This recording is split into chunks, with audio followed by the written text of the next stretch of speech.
мусулман деген адам билиш керек. Намаз окуйсузбу 5 маал, намазда канча парыз бар, рахмат. Жаман экзамен аласыңар деменде.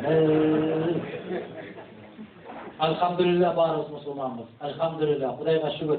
5 вакыт намаз окуйбуз. Кудайга чексиз шүгүрлөр болсун. Мына жерде биздин айылга, биздин районго жакыныраактар билет. Мен 5 жашымда арабча жоюлганмын сабак.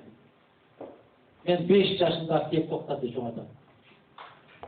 Мен 5 жашымда мына аятал курсы дегенде, Фатиха дегенде улам кайра айтырып, 4 жаңгагын катып берет чөнтөгүнө.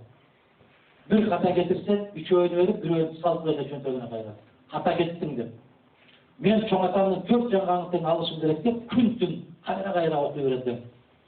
Мына ошентип окутат дейм.